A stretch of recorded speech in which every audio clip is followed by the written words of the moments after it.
네, 어제는 공매도가 재개된 첫날이었는데요. 영향이 제한적일 것이다라는 분석과는 다르게 외국인이 동학개미가 많이 보유한 종목만 집중 매도하면서 파장이 컸습니다. 한 달 전이었죠. 국내 증시에 외국인 자금이 본격적으로 들어올 것인가를 두고서도 논쟁이 가열됐었는데요. 어제까지 포함해 본다면 지난 한 달간 순매도 규모가 2조 원이 넘어서 만약에 동학개미가 받쳐주지 못했더라면 코스피 지수가 3천 밑으로 크게 떨어졌을 것이라는 예상들도 나오고 있습니다. 오늘은 이러한 사안들 중심으로 종합적인 판단 함께 들어보도록 하죠. 한국경제신문의 한상준 눈설위원과 함께합니다. 안녕하십니까? 네, 안녕하십니까? 자, 위원님 먼저 오늘 뉴욕 증시 현지 시간 월요일 거래가 혼조로 마감이 됐습니다. 그 움직임부터 정리해 주시죠. 네, 지금 혼조세 말씀을 하셨는데요. 네. 뚜렷하게 그 경기 민감주와 그다음에 대형 기술주 간에 이렇게 상반되는 움직임을 보였다 이렇게 보겠습니다. 아무래도 월 초에는 고용 지표가 좀 주가 되고 있지 않습니까? 그래서 이 고용 지표 문제인데요. 이에 앞서서 PMI 지수라든가 이런 지표가 전반적으로 예상치에 부합되는 수준을 보였기 때문에 경기 회복에 대한 기대 이거는 지표상으로 이렇게 보여주진 못했고요. 우리가 오늘 그 경기 회복에 대해서 다우존스 지수가 이렇게 오른 데에는 뉴욕의 그 경제 활동 재개 문제가 경기 회복의 기대로 높였다. 경제 지표보다는 높였다 이렇게 보시면 되겠습니다. 그렇죠. 아무래도 작년에 그 5월 15일 날 최대 경제 활동 지역인 뉴욕의 그 전면 경제가 봉쇄됐거든요. 네. 그래서 이것이 언제 이렇게 재개되느냐 문제는 투자 심리를 개선시키는데 가장 큰 요인이다 이렇게 보겠습니다. 그래서 뉴욕 특파원께서 경제 지표가 개선됐기 때문에 이렇게 미국의 경기 회복에 대한 기대감 때문에 주가가 올랐다 이런 표현보다는 경제 지표보다는 뉴욕의 경제 활동 문제인데요. 지금 우리 캐스터분께서는 5월 19일로 이렇게 얘기하는 것 같아요. 근데 4일 정도는 좀 앞당기지 않겠느냐. 네. 왜냐하면 작년에 5월 15일 날 경제활동 아. 봉쇄가 됐기 때문에 딱 1년 만에 상적 기묘로 어차피 19일에 가져가나 15일에 가져가나 해서 앞서서 땡기지 않겠느냐 하는 이 측면이 이렇게 사실 그런데요. 사실은 그 오늘 시청자분께서 장중 흐름 보면 다우존스 지수가 한 300포인트 이상 올랐었습니다. 그런데 파월의 그 발언이 우리 시간으로 3시 한 20분부터 시작됐는데요. 파월의 발언 이후에 한 100포인트 정도가 빠진 상태에서 해서 장 후반에 다우존스 지수가 이게 떨어진 부분은 아마 우리 국내 증시에 아마 영향을 미칠 것으로 이렇게 네. 보고 있습니다. 나스닥 지수는 지금 아까 서이사께서도 서프라이즈 폭이 굉장히 좀 적다 하는 그래서 이렇게 말씀을 주셨습니다는 한국경제TV 방송에서는 어닝 서프라이즈더라도 그 폭이 적은 것이 계속해서 문제가 된다. 오늘 대형 기술주들이 테슬라라든가 이런 주식들이 이렇게 많이 떨어졌죠, 비교적. 그래서 나스닥 지수가 떨어졌다 이렇게 보겠습니다. 오늘 그 월가에서 가장 화두가 됐던 것을 우리 캐스터분께서 그 지적하지 못한 내용을 보완해서 좀 말씀드릴게요. 앞으로 그 향후 증시와 관련해서 이 참여자 간에 그다음에 투자 그룹 간에 또 신규 참여자 간의 격돌은 상당히 예상되지 않겠느냐. 네. 왜냐하면 지난 주말에 상황에 올해 그 버크세 해서의 주총이 끝났습니다는 이것도 그 말이 계속해서 많은 상태거든요. 그래서 버핏과 먼거가 올해 그 주총에서 이렇게 보면 로빈 후드 이게 제가 로빈 후드라고 얘기하는 것은 미국의 개인 투자가들이 이게 거래하지만 상징적으로 미국의 그 개인 투자가들을 상정한다 이렇게 보시됐습니다. 네. 그래서 로빈 후드에 그 관련되는 사람은 사실 워렌 버핏과 먼거의 이렇게 진단에 대해서 아주 정면으로 반발했거든요. 그 내용을 잠시 말씀드리면 워렌 버핏과 먼거 소위 버크스 해서의 측이죠. 지난 1년 동안 개인 투자가 비중이 높아진 것은 일종의 투기판이다, 카지노다 이렇게 얘기를 아주 폄하했습니다. 이에 반면에 로빈 후드 같은 경우에는 사실 주식의 대중화, 그 다음에 민주화를 모르는 행위다. 네.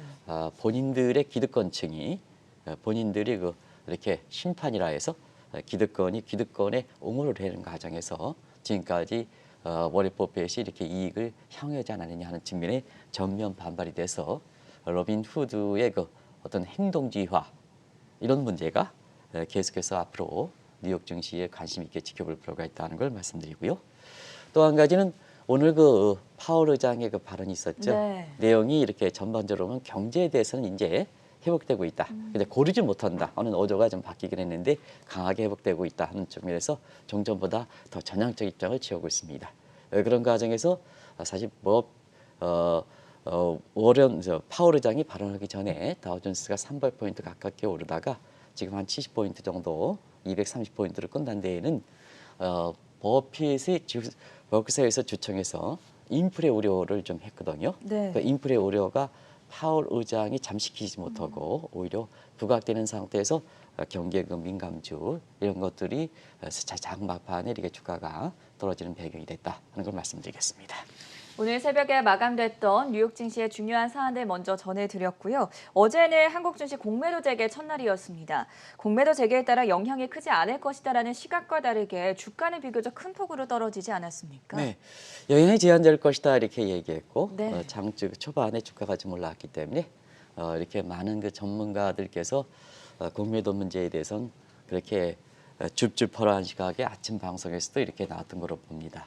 네, 그러나 좀 단기적으로 보고 길게 보고 또 앞으로 영향 분석할 때는 앞으로도 더 지켜봐야 된다는 것을 먼저 말씀드리고 지금까지 나타난 사항을 좀 보겠습니다.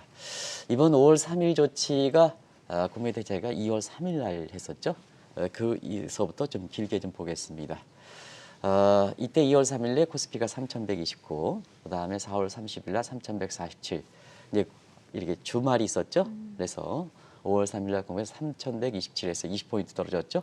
네, 코스닥은 970, 그다음에 4월 말이 983, 그다음에 5월 3일이 961에서 이게 한 22포인트 떨어졌네요. 그래서 전체적으로도 주가가 올라가지 않고 네. 또 코스닥이 하락했고 그다음에 어제 첫날에 비교적 큰 폭으로 떨어졌다 이렇게 됐습니다. 공매도 그 거래 대금을 한번 보면 공매도 거래이 1조 1,000억 정도로 나왔죠. 그래서 2019년 대비해서 약 2배 반 이상이 이렇게 공매도 매도 물량이 좀 많이 나온 걸로 되고 있습니다. 그 수치를 좀 보여주시기 바랍니다. 작은 정 PD께서 수치 좀 보여주시기 바랍니다. 우리가도 이제 어제 얘기했습니다는 개별 종목으로 얘기하지 않지만 경계 대상은 대체 잔고가 많거나 다들 아시죠? BW 종목 네. 이런 것이 대부분 다 마이 업종들이 되겠는데요. 이런 업종들이 대부분 다 집중적인 외국인의 포화를 맞으면서 사실상 어제 비교적 큰 폭으로 떨어졌다 이렇게 됐습니다.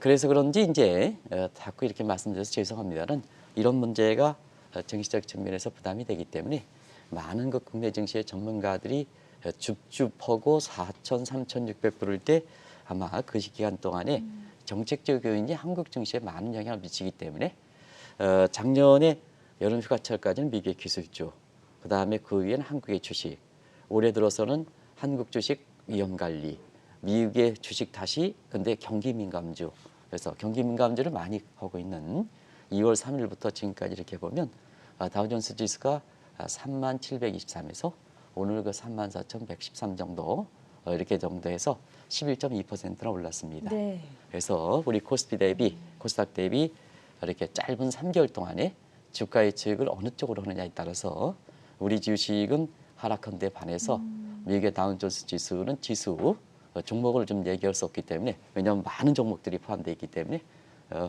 지수 인덱스로 미국의 경기 민감주를 해더라도 사실 11% 3개월 동안에 돈을 벌었다 네. 이런 걸 말씀드리겠습니다.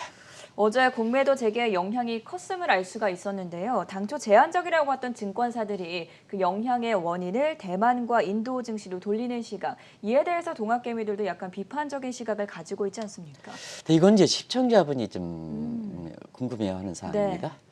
느닷없이 이제 그동안 대만과 아마 전 앵커도 한국 주식가 때릴 때 대만이 떨어졌다, 인도가 떨어졌다 이렇게 얘기를 하는 것은 거의 어제 언급을 안 하셨죠? 네. 그런 상태에서 어제 사실 대만과 인도 증시가 주가가 떨어져서 한국 주가가 떨어졌다 하는 이런 쪽의 분석들이 상당히 많았습니다. 이건 시청자분이 사항입니다. 근데 일단은 어제 왜 대만과 인도 증시가 부각됐을까 하는 측면에서는 어제 아시아 증시에서 보면 주시장이 중국과 일본 시장입니다. 그래서 한국의 주가 하락을 공매도양의 제한적이다 이렇게 계속해서 분석해왔던 이런 시각에 비해서 주가가 의외로 많이 떨어지다 보니까 대만과 인도 증시 쪽 급락타로를 돌리고 있는데요. 대만 주가가 떨어진 것은 미국의 기술주가 부진했기 때문에 그래서 누누이 말씀드린 서프라이즈 폭이 적기 때문에 대만 같은 경우는 아시겠지만 TSMC를 비롯해서 반도체 비중이 대만 증시의 30% 이상 웃돌 만큼 이 반도체 증시가 굉장히 비중이 높은 국가 아니겠습니까? 네. 그렇기 때문에 미국의 기술주가 떨어지면 TSMC 같은 이런 쪽의 그 대만 증시가 영향을 받을 수밖에 없거든요. 그렇다고 본다면 어제 한국에 이렇게 사실 그 반도체 관련된 이런 주식들이 많이 떨어졌을까? 비교적 안 떨어졌죠. 코스피 관련된 그런 쪽에서 인과관계를 잘 보셔야 됩니다. 인도 증시 사실상 코로나 재확산에 따른 모디가 사실 퇴임될 것이냐 말 것이냐 하는 국정 난맥상 때문에 떨어져 있던 겁니다. 네. 그래요.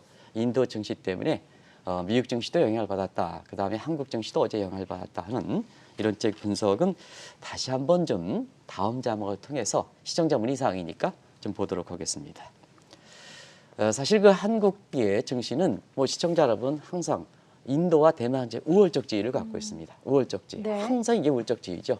근데 평소에는 인도와 대만 증시에 따른 언급이 없다가 어제 느닷없이 이런 얘기를 했기 때문에 시청자분이 공매의 대상이 되던 업종의 주가가 많이 떨어지다 보니까 왜 이런 쪽으로 돌리느냐 하는 이쪽의 문의사항이 됐던 겁니다. 그래서 사실 그 대만과 인도 증시에 하락된 요인이 한국의 코스닥 공매도의 대상이 됐던 주가 하락이 됐죠. 하락이 됐던 요인과 겹치지 않는다는 걸 말씀드리겠습니다. 또 한 가지는 어제는 동학개미들이 이렇게 심리적으로 팔아서 그러느냐. 동학개미 샀죠. 근데 어제 판 주체가 누굽니까? 판 주체가 외국인이 아닙니까? 외국인. 네. 외국인은 달러계 자금이라든가 이런 외국인들입니다. 외국인이 팔아가지고 우리 주가가 떨어졌지 않습니까? 근데 외국인들은 자 미국의 달러계 자금은 대만이라든가 인도 영향을 받았나? 한번 이걸 이렇게 한번 퀘스천 한번 그려보겠습니다. 그래서 우리가 외국인들이 매도 주체거든요. 동학개미는 샀지 않습니까? 네. 동학개미는 사서 우리가 일반적으로 인과관계가 없는 상태에서 이렇게 그 분석하는 것은 시청자분이 더 현명하기 때문에 이런 일부 증권사의 이런 또 일부 전문가들이 이런 해석에 대해서 강하게 비판하는 거다 하는 것을 말씀드리겠습니다. 어제 판 주체는 외국인들입니다. 우리 동학개미들이 아니라 판 주체는 외국인들입니다. 외국인들은 달러계 자금이라든가 이런 게 추가되고 있습니다. 그런데 대만의 영향, 인도의 영향을 받았겠느냐 하는 측면에서 한 번 정도 물론 증시라는 건 서로 복합적 요인이 작용하기 때문에 그렇습니다는 판 주체가 누구냐 하는 측면에서 한번 이게 영향을 받았다는 걸 곰곰이 시청자분이랑 한번 생각해 보실 필요가 있다는 걸 말씀드리겠습니다. 방금 말씀하신 바와 같이 어제도 외국인들이 대규모로 많이 팔았습니다만 한 달 전만 하더라도 많은 증권사들이 외국인 자금이 한국 증시에 본격적으로 들어올 것이다. 이렇게 예상을 했었는데요. 이때 이제 방송을 한번 해드린 적이 있을 겁니다. 4월 10일 날 방송했었는데요. 4월 10일서부터 외국인들이 본격적으로 유입된다. 네. 그래서 한국의 박스권이 탈피한다. 그래서 외국인이 자금이 유입돼서 본격적으로 박스권이 탈피할 거다 하는 주역으로 동학개미가 아니라 외국인을 들었습니다. 이게 이제 많은 것이 논란이 돼서 시청자분도 잘 이렇게 돼서 이제는 한 달 정도 지났으니까 어느 정도 평가해 볼 대응 시점이 됐다는 걸 좀 말씀드리겠습니다.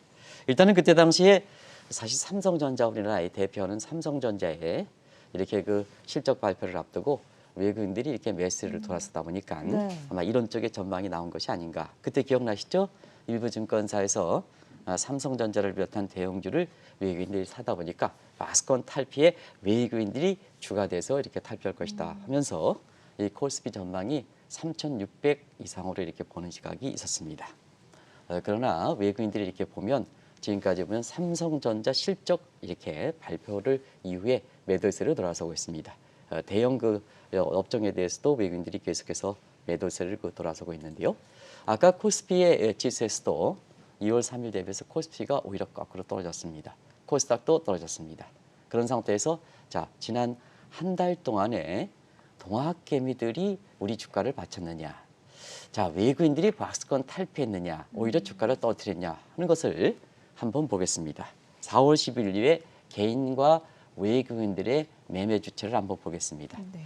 자 4월 10일에 외국인들이 본격적으로 돌파해서 박스권 탈피에 이렇게 해서 국내 증권사의 분석에 대비해서 지난 한 달 동안 이렇게 보면 개인들은 6조 5천억을 샀습니다.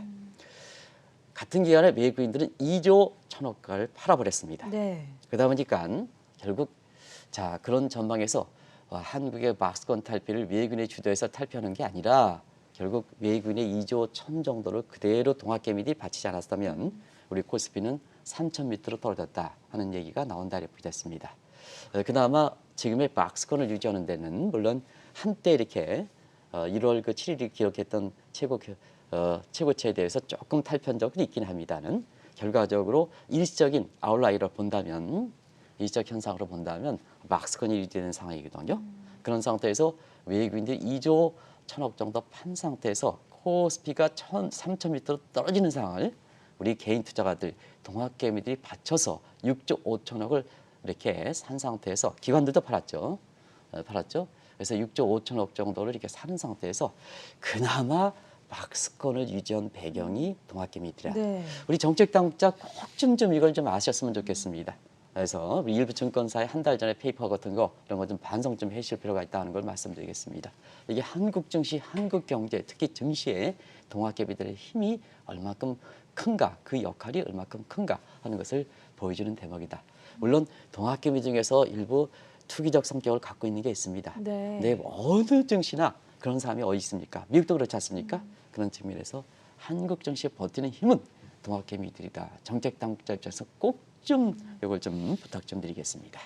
4월 초에도 진단을 해드린 적이 있습니다만 이렇게 외국인 자금 유입 논쟁이 일어날 때는 환율 움직임을 보면 유리하다라고 말씀을 해주셨는데요. 실제로 지난 한 달 동안의 환율은 어떻게 움직였습니까? 자, 원달러 환율이 떨어지면 네. 원화가 강세되면 외국 자본이 유료 들어오는 게 좋은 거고 원달러 환율이 올라가면 네. 외국 자본이 밖으로 빠지는 거 되는 거죠. 그런 과정에서 원달러 환율을 보시겠습니다. 우리 그 작은 동 PD께서 이렇게 보여주고 있습니다는 자, 우리 그 원달러 환율을 좀 길게 보겠습니다. 길게. 자, 1단계 하나 보겠습니다. 작년 3월 1,285원에서 올해 1월 8일 변곡점이죠. 1,082원. 이렇게 해서 원달러 환율이 떨어졌죠. 이때 떨어지고 이때 사실은 그 외국인 자본이 들어왔느냐? 반드시 들어오지 않죠. 작년에 동학개미들이 많이 했죠. 외국인들이 거꾸로 나갔죠. 네. 이 동학개미 힘이 컸다 이렇게 보였습니다. 2단계는 올해 바이든 정부에서는 달러 약세로 눌러왔던 부분에 트럼프 정부는 그대로 시장에 이제 하기 때문에 억눌림이 풀어가는 현상, 원달러는 조금 올라갑니다. 네. 하는 측면에서 이건 외국 자본과 관계없습니다. 하는 쪽도 말씀드렸습니다. 실제로 보면 자 올해 1월 6일 날 1,082원에서 4월 12일 날 1,125원 정도 됐죠. 그러면 이제 4월 12일이 국내 증권사 일부 증권사가 본격적으로 외국 자본이 들어온다 하는 이런 시점입니다. 그러면 4월 12일 날 원달러 환율이 외국 자본이 본격적으로 들어왔으면 환율이 많이 떨어져 있어야 됩니다. 그만큼 원화가 강세가 돼야 되니까. 그러면 이제 그 이유로 보겠습니다. 원달러 환율이 1,125원에서 5월 3일 날 1,123 정체죠. 사실상 이 부분도 그러면 원달러 환율 상황에 2조 1천 정도 팔았다면 원달러 환율이 올라갔어야 됩니다. 아까 한 달 모습에 있어서는 사실 요게 이제 4월 10일이니까 한 달이 채 못 되죠. 이렇게 근데 한 달 모습에서 거꾸로 원달러 환율이 올라갔다는 것을 작은 정 PD께서 이렇게 보여준 대목이 있었습니다. 그러면 이제 왜 국내 증시에서 2조 1천 정도 이렇게 팔아낸데도 불구하고 원달러 환율이 이렇게 정체되어 있을까? 네. 이거는 누누이 말씀드리는 원화 표시 채권 시장에 외국 자본이 많이 들어오고 있습니다. 그러다 보니까 자 국내 증시에서 외국 자본이 팔더라도 그러니까 원달러 환율이 올라가야 되는데 원달러 환율이 이렇게 정체되어 있는 것은 사실 국내 원화 표시 채권 시장에 자금이 많이 들어오다 보니까 결과적으로 원달러 환율이 움직이지 않는 거다 이렇게 보겠습니다. 그럼 원화 표시 채권 시장만 빼더라면 저 환율 수준 1,124원은 자 4월 10일 날 외국 자본이 많이 들어옵니다. 박스권 탈피합니다. 외국인들이 지역됩니다. 이럴 때에 비해서 오히려 거꾸로 올라갔다. 제가 이렇게 보면 2조 1천이면 20원 정도 올라가 있어야 되니까 결국 1,150원대로 올라갔던 환율이다. 그나마 저렇게 버티는 점에서는 원화 표시 채권의 자금이 외국 자본이 많이 들어왔기 때문에 그렇다 하는 네. 것을 꼭 좀 말씀드리도록 하겠습니다. 채권 시장에 외국인 자금이 유입된 것을 감안을 한다면 증시 쪽으로는 외국인 자금이 들어올 이유가 없었다. 이렇게 풀이를 해볼 수 있겠습니까? 국내 증시는 결국 달러계 자금들이 많이 들어오는 거 아니겠습니까? 네. 달러계 자금들이 주가 되고 지금 유럽계 자금들은 뭐 지금 주춤주춤하죠. 본인들의 문제이기 때문에 사실 달러계 자금들이 국내 포트폴리오 상에 증시를 보는 자금들은 포트폴리오 상의 자금들이 이렇게 본다면 자 시청자분이 더 그 국내 증권사의 분석보다도 더 뛰어나시지 않습니까? 왜 그러냐? 자 4월 10일 날 일부 증권사가 외국 자본이 들어온다. 자 그러면 외국 자본이 들어온다면 한국의 투자 매력이 있느냐 하는 겁니다. 그죠? 한국의 투자 매력이 있느냐 하는 측면에서 보겠습니다. 일단 바이든 정부는 시장의 환율에 맡기다 보니까 달러 가치는 먹히로 인해서 더 많이 되죠. 미국 경제 좋죠. 1, 4분기에 미국 경제 우리보다 높지 않습니까? 올해 성장률도 우리보다 높지 않습니까? 그렇죠. 올해 성장률 미국이 지금 최소 FRB 전망으로 보면 6.5%인데 우리 전망치 3.5% 정도죠. 아주 높게 잡아서 그렇습니다. 어디가 높습니까? 미국이 높죠. 미국이 높죠. 그리고 금리 차이에 의한 PCO의 자금이 오면 미국의 금리 상승이 되고 한국은 사실 그 금리가 그렇게 올라가지는 않고 있죠. 그래서 금리 차로 봐야 되는 겁니다. 이거는 PCO의 자금 이론을 보면 왜냐하면 이게 MV는 걸 PT에서 이렇게 우리가 보면 통화체 이론에 보면 사실 환율의 변동분 위에 닷이죠. 변화분입니다. 이렇게 해서 우리가 보면 이 D 닷에서 인트레스트 닷 이렇게 해서 하고 마이너스를 환율 변동 플러스 인트레스트 foreign 이렇게 해서 조금 어렵겠습니다. 그래서 닷으로 치는 게 결국 뭐냐? 금리는 이렇게 변화폭으로 본다. 자 그러면 미국의 금리 인상폭이 금리 상승폭이 오히려 우리보다 높죠. 그래서 이렇게 사실 해외에서 이렇게 보면 계속해서 미국의 금리 상승 문제 이렇게 얘기하는 것도 바로 그렇다 이렇게 됐습니다. 그러면 시청자 여러분 한국에 들어올 요인이 있습니까? 지금 머큐리 요인이라든가 그다음에 금리 같은 포트폴리오 인해서는 자 한 달 전에 일부 증권사가 외국 자본이 들어와서 박스권이 탈피된다 이런 시각대로 외국 자본이 들어올 요인이 있겠느냐 하는 측면에서는 이런 측면에서 시청자분 이상이 더 현명하셨다는 걸 말씀드리겠습니다. 그럼 이제 우리 내부적으로 자 내부적으로 그러면 외국 자본이 끌어들일 만한 요인이 있었느냐 네. 한번 보겠습니다. 우리가 이제 보면 경제 정책적인 요인이죠. 미국의 시카고 팀에 의해 가지고 했던 한국의 그 경제 정책 불확실성 지수는 43.7 정도에서 브라질보다 높습니다. 우리가 이제 이거는 미국의 시카고 팀 물론 연합팀입니다는 시카고의 그 교수가 주가 됐기 때문에 정책 불확실성 지수가 43.7입니다. 브라질보다 높습니다. 그러다 보니까 경제 불확실성 지수가 10% 증가할 땐 주가가 2.6% 하락하는구나. 이것도 한번 지적해 드린 적이 있습니다.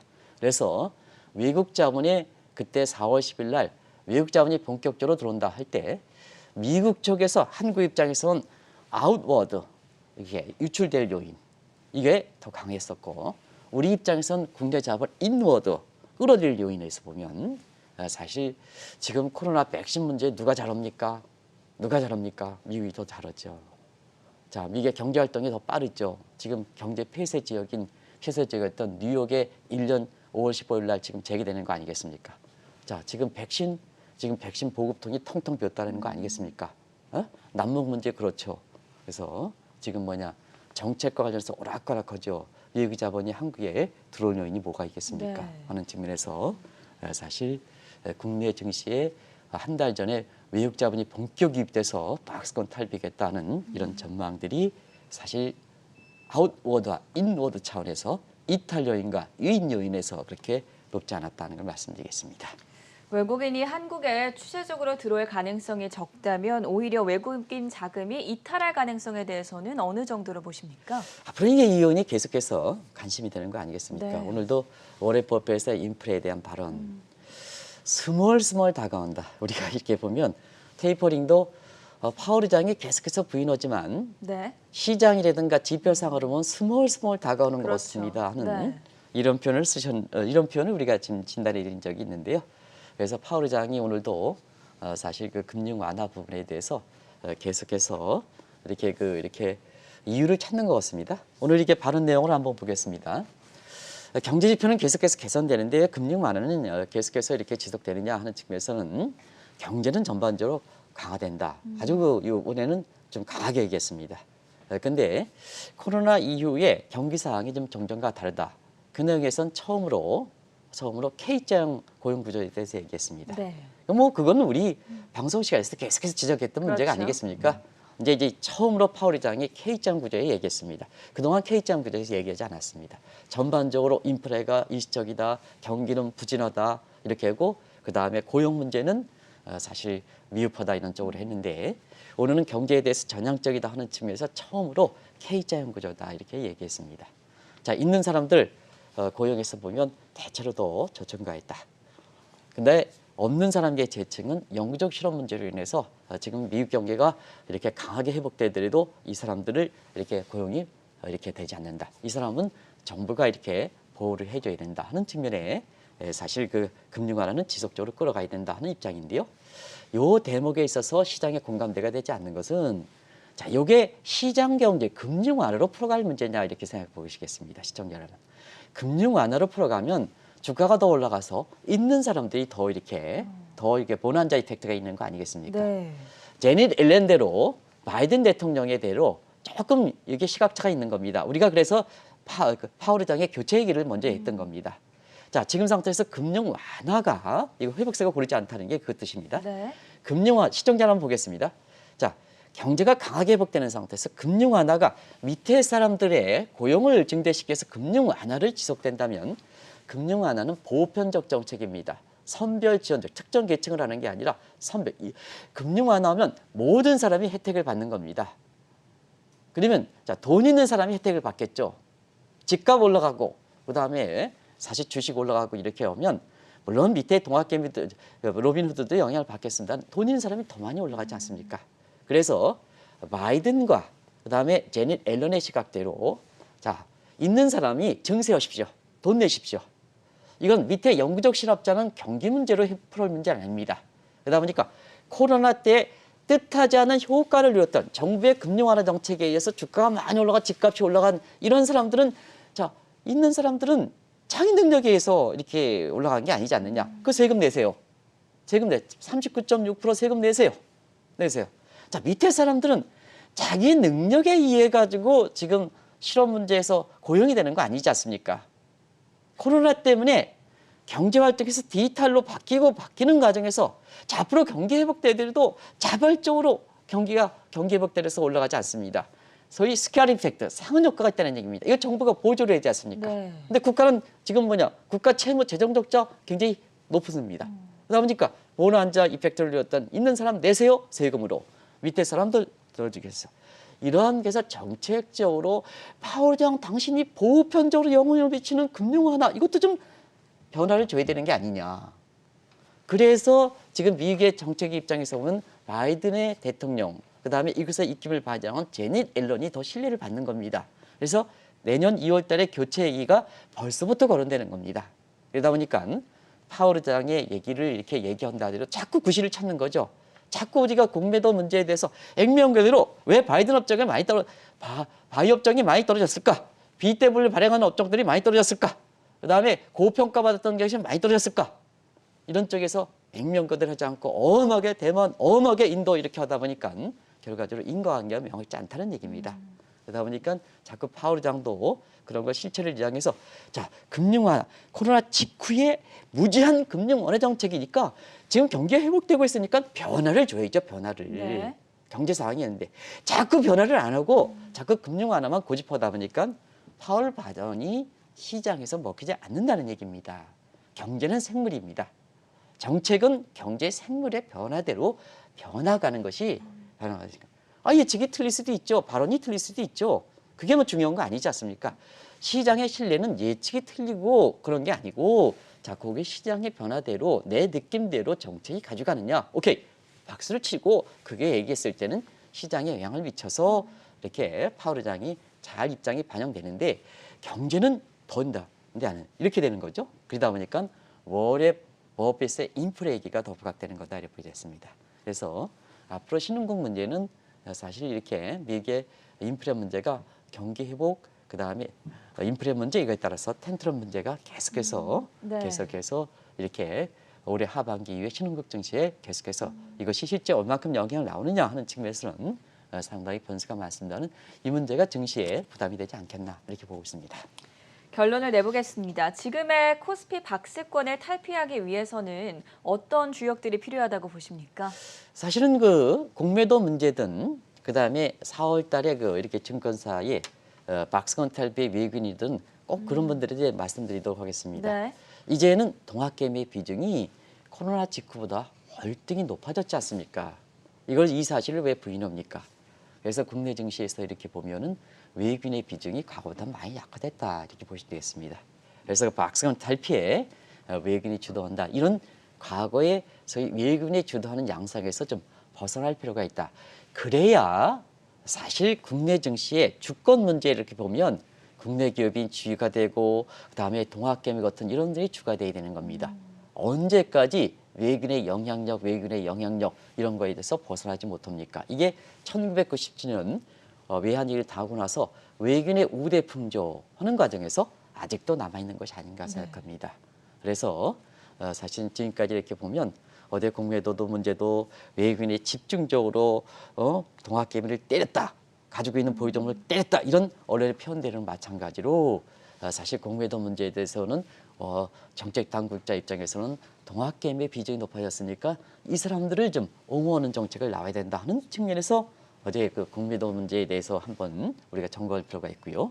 그다음에 사실 한 달 전에 외국인이 자금이 대형주 위주로 들어와서 박스권 탈피했다는 증권사들의 페이퍼에 대해서 네. 동학개미 활력에 대해서 그나마 박스권을 지켰다. 이런 표현이 적당한 것이 아닌가 생각합니다. 그런 측면에서 다시 한번 어제 내용에 공감해서 많은 분들이 이 얘기를 공감을 하시더라고요. 그래서 다시 한번 좀 가져왔습니다.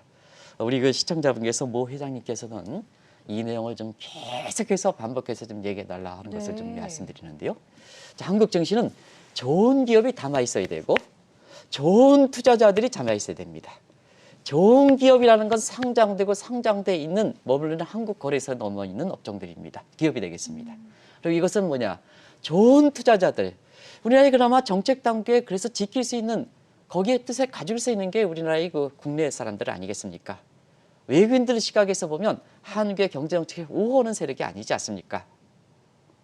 자기 이익만 관점에서 생각하지 않습니까? 네. 그래서 자, 우리 한국 증시에서 이렇게 보면 한국의 좋은 기업들이 담아 있어야 되고 그다음에 한국의 동학개미들이 모처럼 살아있는 김에 이 사람들이 떠나가지 않도록 잘 보살펴야 된다. 만약에 지금 것처럼 좋은 기업들이 쿠팡에서 다 미국으로 떠난다. 그러면 증권거래소 인프라적인 측면에서 세계에서 5위다 이렇게 얘기하고 이 공채사를 하는데요. 거기 담아있는 기업들이 없을 경우에는 다만 지금은 심지어 쿠팡 그런가 이런 게서 있잖아요. 국내 네. 증시에 상장하더라도 다시 한번 미국에 상장하겠다 이런 기업들이 많이 나와요. 많이 나와요. 거래소가 텅 비지 않느냐. 물론 텅 비지 않겠습니다는 시카고 공포가 우려된다. 모처럼 동학개미 때 코로나 사태에서 동학개미들 많이 들어왔는데요. 이게 우리나라의 주식 민주주의 주식 대중화 많은 그 근증권사 CEO분들이 얘기했던 주식의 대중화 정책적 발전을 이렇게 하는데 된 거 아니겠습니까? 그동안 한국의 증시의 고정결핍 외국인 비중이 높다. 외국인 비중이 높다. 기관 투자 역할이 이렇게 기관 투자 비중이 높다 했는데요. 이제는 코로나의 특수한 환경 때문에 동학개미들이 많이 들어왔습니다. 네. 그러면 그것이 잘 살아가도록 해야죠. 잘 살아가도록 해야죠. 그래서 우리가 지난 한 달 전에 외국인의 우도 평제 이런 외국인의 들어와서 그 박스권을 탈피한다는 이런 시각. 그다음에 어제 공매도 첫날이긴 하지만 네. 사실 이런 것을 분석해 본 시각에서 이렇게 보면 자, 지금은 한국 증시는 동학개미들을 위한 증시 정책이 돼야 되고 그다음에 사실 동학개미들이 이렇게 추가되는 그리고 과거 외환위기 때 외국인의 영향력에 의해서 모든 걸 생각하는 묵시적으로 남아있는 외국인과 국내인을 때 외국인을 우대하는 역차별적 요소를 좀 빨리 철폐해야 되지 않느냐. 아직도 이게 남아있다는 얘기입니다. 네. 그래서 이렇게 모처럼 사람 동학개미를 우대하는 정책. 그래서 공매도 영향이 나왔습니다는 더 이상 피해를 미치지 않지 않습니까? 정책 당기 5월 3일 날 이렇게 하더라도 피해가 당초보다 많이 났으면 자, 동학개미들이 더 피해가 되면 안 되지 않습니까? 지금이라도 동학개미의 공매도 피해를 좀 줄이기 위해서 그분들 얼마나 훌륭한 얼마나 애틋하게 모였던 재산 아닙니까? 더 이렇게 제한한다. 한 달이면 좀 그 양기사 피한 한 달 동안에 그러면 피해가 어떻게 되겠습니까? 네. 그래서 그 전에라도 첫날에 나타났던 모습 보고 이 국민 동학개미들의 재산 상황의 피해를 좀 최소화시키기 위해서 지금이라도 정책 당국이 주가 됐으니까 그렇습니다. 코스피가 올라가니까 어떻습니까? 문재인 대통령께서도 자, 코스피가 3,000 넘어갔습니다. 얼마나 좋습니까? 이렇게 했던 거 아닙니까? 그러다 본다면 자, 한국 증시 이렇게 시작해서 그 주역이 했던 사람이 누굽니까? 동학개미지 않습니까? 그래서 과거와는 한번 다르기 때문에 사실 국내 그 기업들이 해외 상장하는 것도 시장 원리에 맞게 된다. 그렇진 않습니다. 우리나라에서 보면 그 기업들이 밖에 나가지 않도록 하기 위해서 시장 원리라는 것은 시장의 제도적 틀이 평평해야 되지 않습니까? 시장의 제도적 틀이 평평해야 되지 않습니까? 네. 미국은 제도 선진국, 한국은 지금 이렇게 제도 규제 문제에서는 후진국입니다.